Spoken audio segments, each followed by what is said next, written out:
یہ کہتے ہیں کہ بہن نے کوشچن کیا کہ کیا رمضان میں پورا قرآن ناظرہ ختم کر لینا یہ کمال ہے، یا پھر ایک اور شخص ہے جو تفسیر کے ساتھ قرآن پاک پڑھتا ہے لیکن 15 سپاروں سے آگے نہیں بڑھ پاتا، یہ افضل ہے؟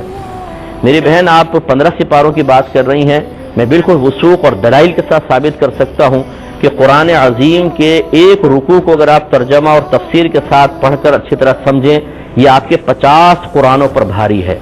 ہماری عوام نے تو سمجھا ہی نہیں ہے، نہ پیغام الہی کو سمجھا نہ کچھ۔ میں آسان الفاظ میں آپ کو عرض کرتا ہوں، ایک بادشاہ نے اپنے غلام کو ایک خط بھیجا اور کہا کہ اس میں 10 احکام ہیں، فوراً سے پیشتر ان کو پورا کرو۔ لیکن جب غلام کے پاس وہ خط پہنچتا ہے وہ پڑھتا نہیں ہے، اس کو سونگھتا ہے،